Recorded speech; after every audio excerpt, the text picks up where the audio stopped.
Funika macho yako. Roho Mtakatifu, asante.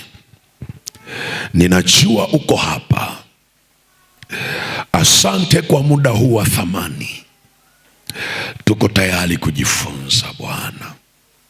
Leo ikiwa ni siku yetu ya kwanza, anza Bwana kusema nasi. Tuko tayari kabisa kujifunza kwako, katika jina la Yesu Kristo aliye hai, amen. Sasa moja ya misisitizo ya Roho Mtakatifu, andika hiyo, misisitizo ya Roho Mtakatifu. Msisitizo wa kwanza, badiliko la kiroho katika maisha yako binafsi. Hili badiliko la kiroho linalenga kwenda hatua moja zaidi ya mahali ulipo katika maisha yako ya kiroho. Kwenda hatua moja zaidi ya mahali ulipo katika maisha yako ya kiroho. Wale wanaosoma kwa jicho la kiwalimu nyaraka za Paulo, utagundua nyaraka zake za Paulo, ukianzia kwenye walaka kwa Walumi, ukaja kwenye walaka kwa Wakorinto, ukaja kwenye nyaraka zile zote, utaona asilimia kubwa ya msisitizo yake ilikuwa ni badiliko la kimaisha. Ndio maana mahali pengine kwenye Walumi anasema mgeuzwe, wala msifuatishe. Maana yake alikuwa analenga nini? Badiliko. Ukija kwenye Waefeso utaona kuna mahali anasema msienende kama wa mataifa waenendavyo, kwenye ile sura ya 4. Unaelewa? Lakini alikuwa analenga nini? Badiliko. Amen. Analenga badiliko. Msienende. Badiliko pale ni la kimwenendo, kitabia. Manake kuna tabia za watu wa rohoni. Tena ukisoma kwenye walaka mwingine, hasa ule walaka pia wa Korinto, anazungumza mahali pengine, anasema sikuongea na ninyi kama watu wenye tabia za rohoni, bali kama watu wenye tabia za mwilini. Anaonyesha aina mbili za tabia. Kwa nini anawaonyesha vile? Kuna badiliko alikuwa analitafuta ndani ya kanisa. Haleluya, watu wa Mungu. Ukienda kwa Wakolosai hivyo anasema mkipokea utu upya unaofanywa upya, kwenye ile Wakolosai sura ya 3, ile mistari ya pale chini kuanzia wa 8, wa 9, wa 10, utaona anasema msiambiane uongo. Alafu anasema mkipokea utu mpya unaofanywa upya ili upate ufahamu sawasawa na yeye aliyeuumba. Anazungumza nini? Badiliko la kiufahamu. Lakini unagundua ufahamu aliokuwa na utafuta ni ufahamu wa kiroho ndani ya kanisa la Wakolosai, kwa sababu kanisa la Wakolosai lilikuwa limepata shida ile ambayo kanisa la Galatia lilipata. Kwa sababu shida ya kanisa la Galatia lilichanganywa na mafundisho. Paulo aliwahubiria injili ya neema ambayo tunapokea wokovu kwa njia ya imani, lakini wako Wayahudi ambao pia walikuwa wameamini, lakini wale Wayahudi walikuwa hawaikubali huduma ya Paulo. Nao wakaanza kutembea kwenye lile kanisa wakiwafundisha watu, wakiwaelezea kwamba hamwezi kupata wokovu, hamwezi kupata haki kwa imani peke yake pasipo sheria. Wakawa na wasisitiza juu ya kutailiwa na kuishika sheria.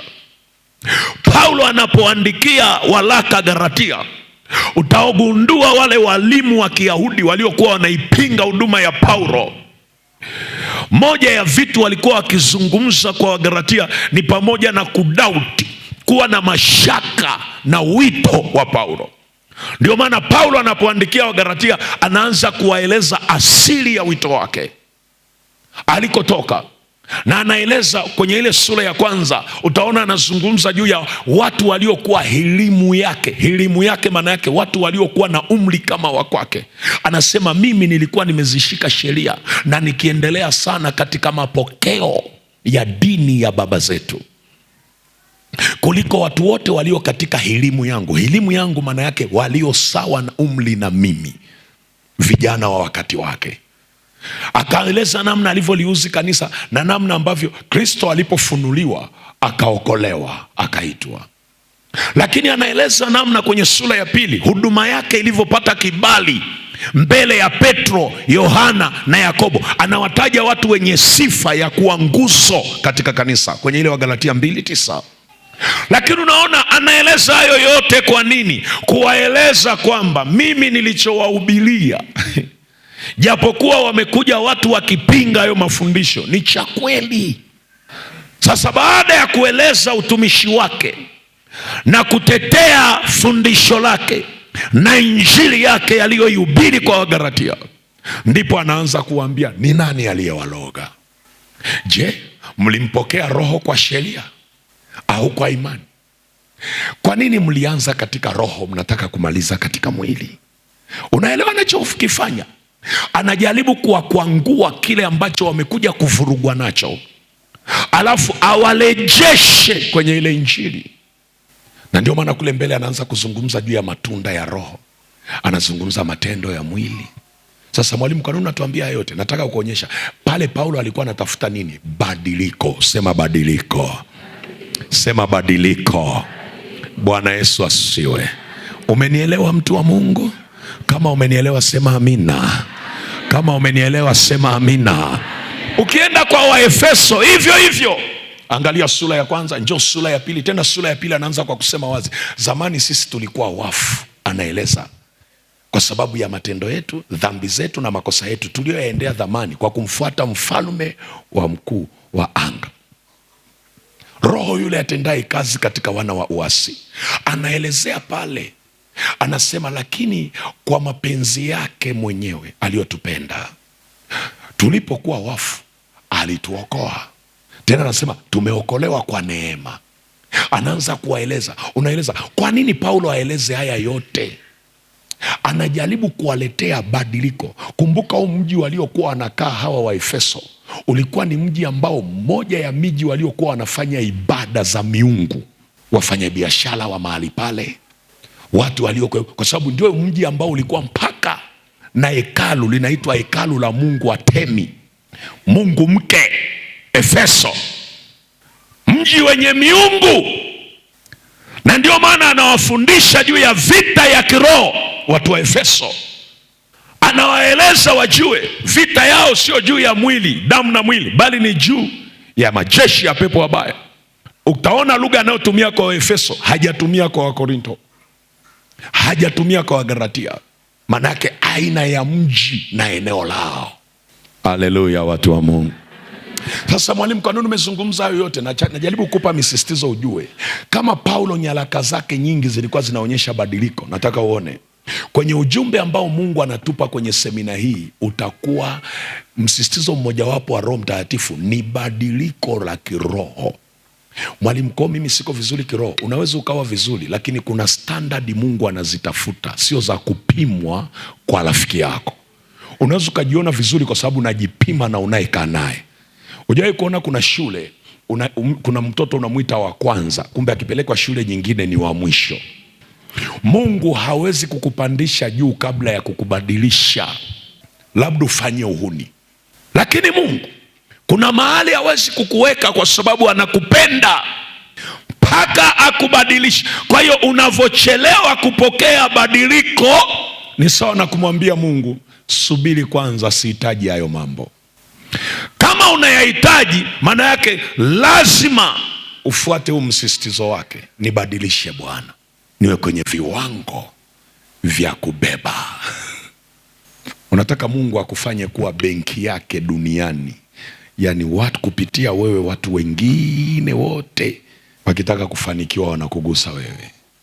Haya, msisitizo wa pili ni kuongezeka kiwango cha usikivu kuongezeka kiwango cha usikivu wa kiroho ili kutembea kwenye dira sahihi ya kiungu. Nikisema dira sahihi itaeleweka. Dira, unaweza ukaandika dira alafu kaweka mabano, mwelekeo sahihi wa kiungu.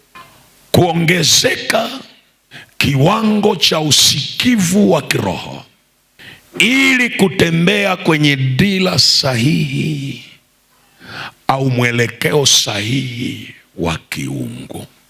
Mwelekeo sahihi wa kiungu. Kuna hatua ili Mungu akufikishe mahali amekukusudia, lazima yeye aje kukupa mwelekeo wake. Bila Mungu kukupa dira, hautoboi, haufiki. Maombi yana kazi yake kabisa kubwa, lakini maombi ambayo hayamruhusu Mungu akupe mwelekeo mpya, kuna maeneo huwezi kuvuka. Kwa sababu kuna maeneo unaweza ukakwama, usifikiri Mungu hayupo. Yaani umekwama pale na Mungu yuko hapo hapo ulipokwama. Mwingine hajanielewa. Yaani nasema hivi, kuna maeneo unaweza kukwama na uwepo wa Mungu uko pale pale na nguvu zake zipo, lakini umekwama. Okay, ngoja niseme hivi. Kuna maeneo unaweza kukwama, kwa mfano kwenye ndoa, upako unao, nguvu za Mungu zipo, uwepo wa Mungu upo, lakini umefanya nini? Umekwama, hauendi hatua nyingine. Kitu ambacho Mungu anafanya kwenye eneo kama hilo ambalo uwepo wake upo, unatafutiza dhambi mpaka za mfukoni, unatubu lakini utoboi, unaongozwa sala za toba hata mara 5, unasema labda kuna dhambi mimi sijaijua. Unayatafuta mtumishi na mtumishi unamwambia mtumishi, hebu niangalie kuna jambo gani mimi nimekosea, kwa sababu kuna jambo na narudi miaka nenda rudi sivuki. Afu mtumishi anasema hebu tuende mbele za Mungu, mnaomba. Mtumishi anasema muamini Mungu tu, muamini Mungu tu, muamini Mungu. Sema kwa kweli, ngoja niendelee kumngoja Bwana, atafanya. Unaenda tena unakuta huku ndani kuna dai kwamba hapa nilipo sikutakiwa kuwa. Na unajua Mungu alivyotuumba, huku ndani kutakudai tu. Yaani majira yakifika huku ndani kuna kuangaisha kwamba hapa ulipokaa inatosha, kuna mahali unatakiwa kwenda. Sasa maeneo kama hayo, unisikilize mtu wa Mungu, Mungu anachofanyaga ni kuleta mwelekeo mpya, kwa sababu yuko pale na yeye yupo. Kwa ukijaribu kuomba, ukifanya hivi, anachofanyaga akitaka kusaidie ni kuleta mwelekeo mpya, dira mpya ya mahali pa kwenda. Na unasema Mungu anaanzaga kuongea lugha gani? Anaongea lugha inaitwa lugha ya kinyakati, ya kimajira. Kila ukikaa hivi unasikia Mungu anazungumza kinyakati, majira. Unaona kama vile kuna majira yame-expire kwenye maisha yako, afu kuna majira mapya yanatangazwa. Lakini ukitazama kimwili hakuna kinachoendelea, ila rohoni majira yanatangazwa. Ukishaona namna hiyo, wala usipate hofu, ujue unachohitaji ni mwelekeo mpya. Jina la Yesu libarikiwe. Kama umenielewa sema amen. Kwa hiyo huo ni msisitizo wa pili. Msisitizo wa tatu, naomba unisikilize vizuri, ni kushughulikia magugu yaliyopandwa kwenye maisha yako pasi na wewe kujua. Kuna aina ya vitu unaweza ukatembea navyo na hujui vilipandwa lini, na saa nyingine hujui kama vina madhara, lakini vipo tu vimejificha. Magugu au tunaita magugu. Na unajua kazi ya magugu, kuzofisha mbegu njema ndani ya mtu. Kwa mfano, kuna aina ya tabia ukitrace kwenye maisha ya watu hawakuzaliwa nazo, lakini kuna mahali zilipandwa, na zilipandwa kimkakati kama gugu ambalo litakuja kumkwamisha mahali ambapo mbegu njema ingetakiwa kuonekana. Sasa msisitizo wa hili somo ni kushughulikia pia aina ya magugu yaliyopandwa pasina wewe kujua kwenye maisha yako. Amen, amen. Amen, amen. Amen, amen. Amen, amen. Msisitizo ni kukufunua wewe, sio kumfunua Mungu. Kukufunua wewe, yaani kuna wewe aliyefichwa huko ndani yako, kufunuliwa kwenye nafasi na kuwa na maisha yaliyobebwa ndani ya nafasi ambayo Mungu alinikusudia mimi nipate kufunuliwa, mimi halisi nipate kufunuliwa kwenye nafasi na kuwa na maisha ambayo Mungu aliyakusudiwa kwenye hiyo nafasi. Bwana asifiwe. Kama umeandika sema amen. Kichwa cha somo ni kipi? Kichwa cha somo kinasema hivi: uamsho wa kiroho kwenye nafasi uliowekwa na Bwana. Sasa utaona changamoto iliyoko hapo. Uamsho wa kiroho kwenye nafasi uliowekwa na Bwana. Changamoto kubwa utakayoiona hapa tunapozungumza uamsho wa kiroho kwenye nafasi uliowekwa na Bwana, ukimuuliza mtu Bwana amekuweka wapi, hata yeye hajui. Umeona changamoto ya kwanza hiyo? Kwa hiyo ukimwambia ni kama unamkanganya hivi, unamwambia kwa unataka kusema kitu gani? Sasa utaelewa tu, utaelewa. Na ndio maana kama mtu hajawekwa kwenye nafasi ataelewa. Ndio maana nimekwambia pale, wewe kufunuliwa, wewe kuwa wewe kwenye nafasi ambayo Mungu amekuweka na kuyaishi maisha yaliyobebwa ndani ya nafasi. Unisikilize mtu wa Mungu, kuna vitu hata ukiviomba Mungu huwa havileti kwa kuwa umeomba, anavileta kwenye nafasi. Mwingine hajanielewa, ngoja nirudie. Kuna vitu unaweza kufunga, Mungu ninaomba, ninaomba, ninaomba. Mungu anakusikiliza. Unasema Mungu hajajibu. Amejibu, lakini anaviweka wapi? Kwenye nafasi. Sasa ili wewe uviishi, ukae kwenye nafasi. Utaki kukaa, vilishakuja, hauviishi. Narudia tena, mwingine hajanielewa. Mwalimu, mbona kwa nini wengine akisema tu kwa mamlaka ya jina la Yesu ninazuia mabaya juu ya watoto wangu, na yanazuiliwa? Mimi ninaomba hayo maombi, ninafunga hadi siku 7, lakini ni kama ndio nayafungulia. Ina maana mimi jina la Yesu halina nguvu? Hamna. Mamlaka yoyote haifanyi kazi kila mahali, inafanya kazi kwenye nafasi. Mungu ninaomba mamlaka, anakupa, lakini anaweka wapi? Kwenye nafasi.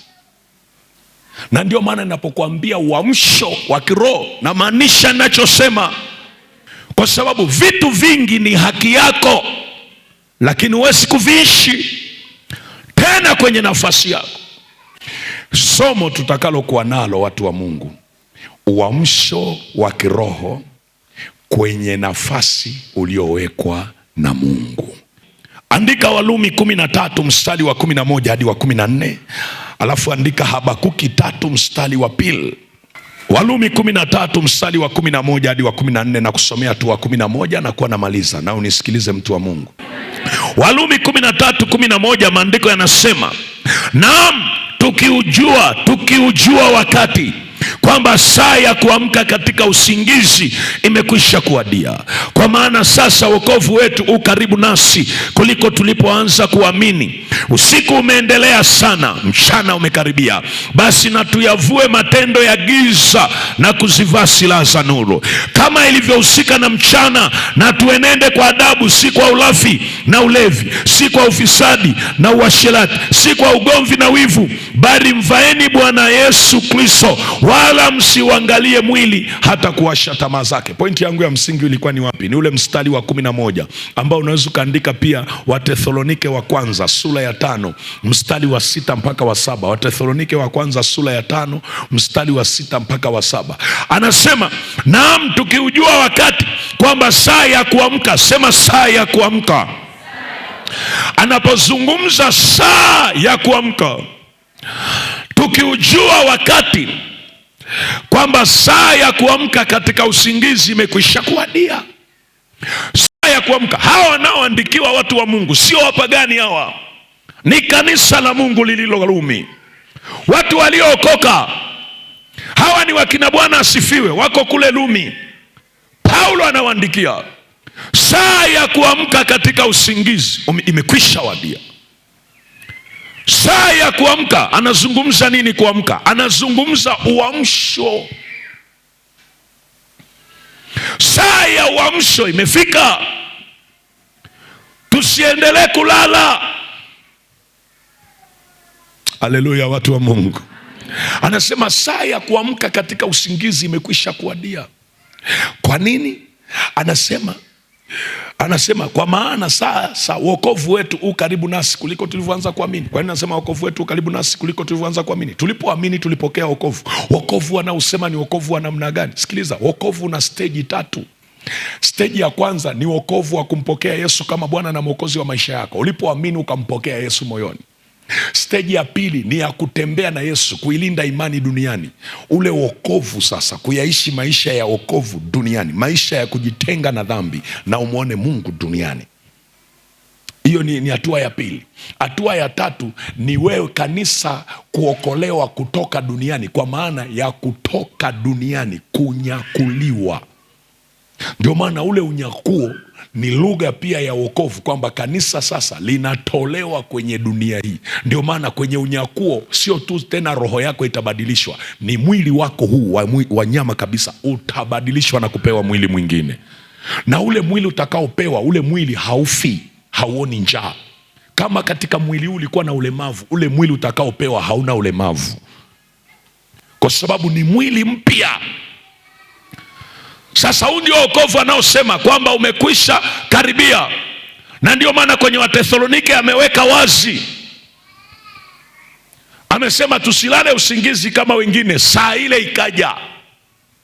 Anasema sisi ni wana wa nuru, tukeshe, tuwe macho. Ndio maana Biblia ya Kiingereza inasema watch out. Wathesalonike wa kwanza ile sura ya 5 mstari wa 6 mpaka wa 7 amezungumzia wazi kwamba saa ile, saa ipi? Ya unyakuo. Kwenye Warumi anasema wokovu ukaribu nasi. Wathesalonike umeiona anavyosema, basi tusilale usingizi kama wengine, bali tukeshe na kuwa na kiasi.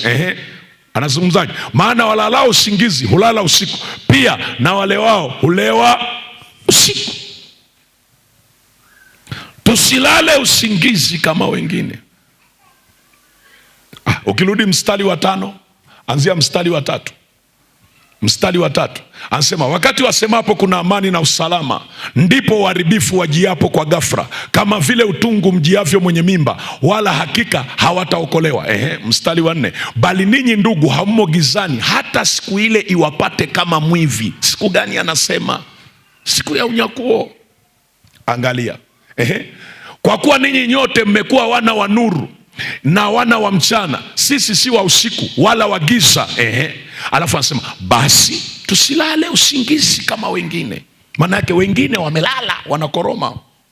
Roho Mtakatifu anaweza kuwa katika ngazi 3. Anaweza akakaa ndani ya mtu, akakaa juu ya mtu. Kuna mtu anaweza asiwe na Roho Mtakatifu ndani, ila Roho Mtakatifu akakaa juu yake na akatumiwa vizuri, lakini hajawahi kupokea Roho Mtakatifu ndani yake. Ndio maana Roho Mtakatifu anaweza akakaa mpaka juu ya maiki. Roho Mtakatifu anaweza akakaa juu ya punda akaongea. Ndio maana Roho Mtakatifu aliwahi kukaa mpaka kwa walevi wakahubiri Injili. Kuna hujanielewa? Nyinyi wengine mmeokoka miaka ya zamani na nyimbo zilizoimbwa. Ukienda kumtafuta mwalimu huyo, ukimuuliza uliokoka lini, alikuwa hata hajaokoka, lakini Roho Mtakatifu alikaa juu yake akamtumia kutunga nyimbo za kuokoa wengine. Kuna mtu ananielewa? Ndio maana kuitwa mtumishi usije ukafikiri wala ni kitu cha ajabu. Roho Mtakatifu anaweza akakaa mpaka juu ya malaya na akatumika vizuri, kwa sababu Roho Mtakatifu kukaa juu ya kitu hashindwi. Anaweza akakaa juu ya mvuta bangi na Injili kapigwa. Umenielewa? Ndio maana usiunalizika kusema mbona nimekemea pepo zimetoka. Haitoshi. Ndio maana mapepo sasa, shetani naye anaweza kopi. Anaweza asiingie ndani yako akakaa juu ya vitu vyako. Ndani yako hayupo, lakini kwenye vitu vyako amekaa juu yake. Sasa saa nyingine ndio maana unasikia mtu anakwambia umekemea pepo limelipuka, unafikiri liko ndani yake. Saa nyingine unashangaa haliko ndani yake. Mnakemea afu inakwambia nimekaa nyumbani kwake. lakini kelele inapigwa huko, lakini liko wapi? Nyumbani kwake. Kwa nini kelele inapigwa? Kwa sababu limekaa kwenye mifumo ya maisha yake. Kuna mtu amenielewa ninachosema? Ndio maana usipojifunza kujipeleka mbele za Mungu, kujikagua, unaweza ukafikiri uko salama, kumbe you are not safe. Hauko salama. Na kuombea kwa Mungu kwenye semina hii, uamsho huu tutakao kwenda kujifunza, ni lazima tuamke kwenye kila eneo. Kama unanielewa sema amen. Kama unanielewa sema amen. Wewe kujiuliza, mimi ni mtumishi, mbona ninaomba sana na kabisa kuna vitu Mungu ananitumia, why katika jambo hili? Alafu nasema tu ni pito langu. Acha kuvalisha matatizo mapito. Nani akasema? Mungu alikuambia? Kwa hiyo nilijua tu kwa sababu limekaa muda mrefu, ni pito langu. Nani kakwambia pito? Kwa tumevalisha matatizo ambayo yametokana na usingizi wetu mapito. Yaani wewe unaumwa unasema pito. Pito. Pito. Familia imevunjika pito. Watoto wanasumbua pito langu. Nani kasema? Umewahi kwenda kumuuliza Mungu akakwambia hili ni pito lako? Hapana. Nani kakwambia ujibatize kwamba ni pito? Ndoa inasumbua pito. Msalaba wangu. Nani kakwambia? Na saizi tunasema msalaba. Yaani Yesu alisema ukitaka kuingia kwenye ndoa ubebe msalaba wako. Ndivyo Yesu alisema Yesu alisema ukinifuata. Sasa na nyie ndoa mmeweka msalaba. Huu msalaba mmeutoa wapi? Na wauliza mmeutoa wapi? Ndio mazala ya kulala. Yaani ukilala utakubaliana na kila kitu kabisa, kwa sababu uelewi. Hata ukitikiswa hivi, ukihubiriwa injili unasema fulani angekuwepo, hii ilikuwa inamfaa. Umeshalala wewe. Jina la Yesu libarikiwe. Yaani wewe usikii neno lako afu unasema fulani, tayari unakoloma. Kwa sababu ambaye Mungu anasema naye, hata kama ninaongea kitu kwa lugha nyepesi, utasikia anasema hili ni Roho Mtakatifu anaongea na mimi, mnisaidie. Ukishalala, hata ukihubiriwa hivi, wengine unakuta anakoloma. Lakini wengine ninavyoongea hivi ndio anaamka hivi. Unasema mwalimu anaamkaje? Hivi ninavyoongea wewe unacheka, lakini mwingine ndiye anasema ila kweli aje? Ila kweli ila kweli. Anasema kweli, kumbe ndiye anazidi kuamka usingizi. Ila sasa mpaka amke. Ndio maana lazima tuliwashe hapa. Jina la Yesu libarikiwe. Jina la Yesu libarikiwe. Kama umenielewa sema amen. Kama umenielewa sema amen. Simama kwa miguu yako, simama kwa miguu yako. Wangapi wamenielewa? Jina la Yesu libarikiwe. Tena ukiwa kijana ukilala ni hatari. Hii dunia tulionayo haikuhitaji ulale. Ukisinzia tu umekwenda. Kuna magugu mengi yanaendelea kwenye familia zetu. Nyinyi mnafikiri tuko salama? Mkija hapa kanisani mkiimba, mkiomba, Baba asante, Baba asante, mnafikiri tuko salama? Wewe unavyojiona usifikiri familia nzima iko salama. Na wengine ninyi ndio funguo za familia kwenye familia zenu. Hayupo mwingine anayetegemewa asimame kwenye ulimwengu wa roho. Ni wewe. Ni wewe. Sasa na wewe kuna maeneo umelala. Mungu toka Agano la Kale anasisitiza, anawaambia wana wa Israeli, haya ninaowaambia yaandikeni mpaka kwenye milango na kwenye kuta. Wafundisheni watoto wenu mketipo, mtembeapo, mkaapo ndani. Wafundisheni, wafundisheni, wafundisheni.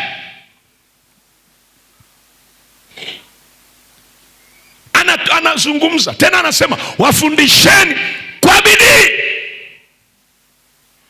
Ukiamka wewe, hao unaofikiri wameharibika, Mungu anakusubiria wewe ambaye at least una ufahamu wa kuja hapa kanisani. Usifikiri kuna mtu atakuja, wala hakuna nabii wala mwalimu atakaye kuja kuhangaika na mtoto wako. Vingine Mungu anaweza fanya, lakini vingine anakusubiri wewe wajibike, wewe uamke. Umwambie Mungu, nimeelewa, ninaamka. Achilie power, achilie nguvu ndani yako, achilie ufahamu, achilie hekima, achilie uwezo wa kufanya vitu vikatokea. Oh my Lord. Uko tayari kuomba? Funika macho yako, inua mikono yako juu, fuatana na mimi maombi haya. Sema, e Mungu ria hai. Paza sauti yako, sema, e Mungu ria hai. Asante Bwana kwa ajili ya siku ya leo. Leo ni siku ya kwanza. Asante kwa utangulizi huu na misisitizo hii ulionipa, e Bwana, katika jina la Yesu. Wewe unajua ya kifamilia, wewe unajua, e Bwana, wewe unajua, e Bwana, wewe unajua, e Bwana. Jioni ya leo niko mbele zako, ninajua kabisa mimi ni mtoto wako, mimi ni mtoto wako, mimi ni mtumishi wako, mimi ni mtu wako, lakini Roho Mtakatifu, wewe unajua namna ambavyo nimepungua kwenye maisha yangu. Katika jina la Yesu, katika jina la Yesu, katika jina la Yesu, jioni ya leo nimeinua mikono yangu, shala ya kunyenyekea, shala ya kusalenda mbele za uso wako, shala ya kukiri ya kwamba siwezi mwenyewe. Nahitaji msaada wako, nahitaji neema yako, nahitaji rehema zako, kwa jina la Yesu, kwa jina la Yesu, kwa jina la Yesu, kwa jina la Yesu. Ninanyenyekea kwako, ninaomba toba, ninaomba rehema. Bwana, inawezekana kabisa uliwahi kunisemesha miaka ya nyuma, ulitamani niwe serious, ulitaka niwe serious, ulitaka niwe na bidii, nikazembea, nikategea, sikuonyesha bidii. Jioni ya leo ninaomba toba, ninaomba rehema, ili kwenye semina hii yale makusudi yako ya kiuamsho ulioyakusudia juu yangu, juu ya familia, juu ya maisha yangu, juu ya hatima yangu, yasizuiliwe kwa damu ya Yesu, kwa damu ya Yesu, kwa damu ya Yesu, kwa damu ya Yesu, kwa damu ya Yesu, kwa damu ya Yesu. Bwana, jioni ya leo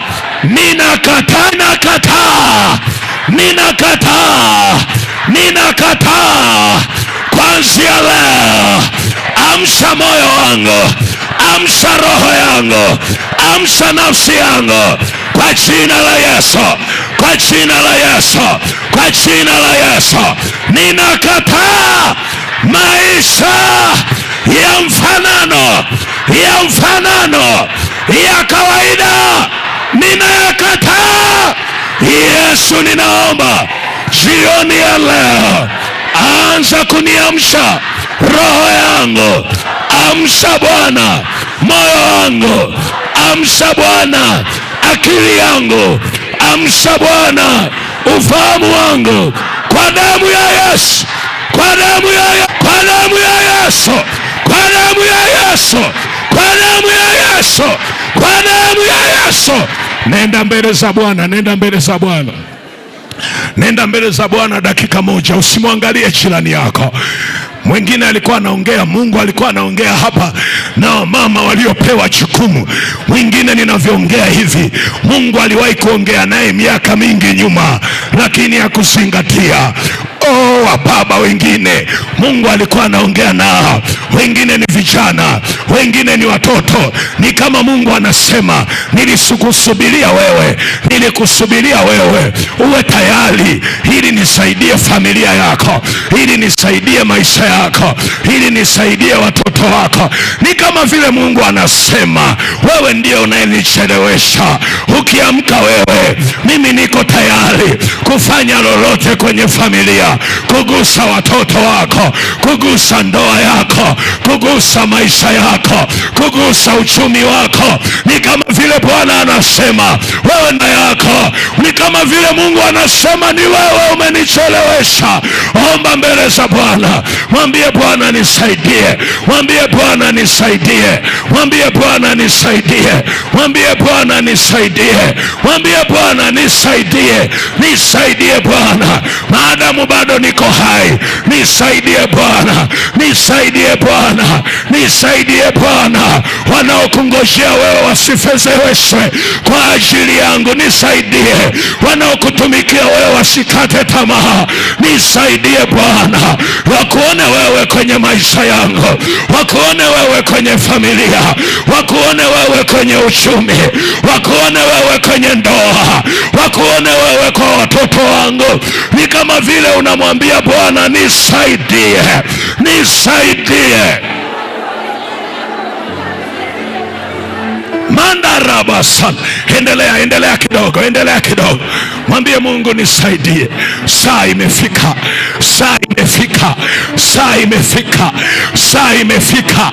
Sitamani kuona naenda kwa mazoea. Sitamani kutembea kama kipofu. Mwambie Bwana nisaidie. Haiwezekani unipe watoto halafu nisijue walichobeba.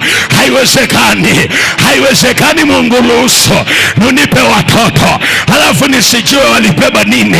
Leo ninaambulia magugu, leo ninaambulia makapi, ninaambulia magugu, ninaambulia ulevi, ninaambulia naona umalaya, ninaona bangi, wakati kuna vitu vizuri uliweka ndani yao. Mwambie Bwana nisaidie. Niamshe wanawake walioelewa lango. Wewe ukishindwa, nani atainua huo msingi?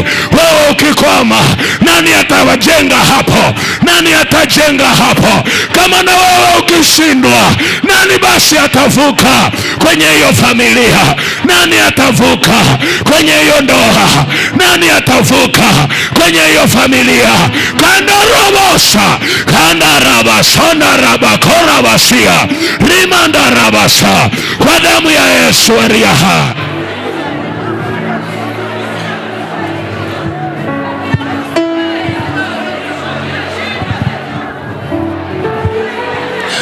Endelea. Hata kama hujui kuomba, mwambie Yesu nisaidie. Yesu nisaidie. Mwambie Yesu nisaidie tu. Mwambie Yesu nisaidie. Mwambie Yesu nisaidie. Mwambie Yesu nisaidie. Jamani, Yesu anasikia. Jamani, Yesu anasikiaga. Jamani, Yesu anasikiaga. Jamani, Yesu anasikiaga. Mwambie Yesu nisaidie tu. Ninahitaji unisaidie. Usinipite kwenye uamsho huu. Mwambie Yesu nisaidie. Wewe unaweza kuifanya mifupa ikawa hai tena. Wewe unaweza kurejesha yaliyoshindikana. Wewe unatulumayo yeye akunyamaza. Aliita Yesu, aliita Yesu, aliita Yesu, aliita Yesu, aliita Yesu, aliita Yesu, aliita Yesu. Usinyamaze, usinyamaze, usinyamaze. Mwambie Yesu nisaidie.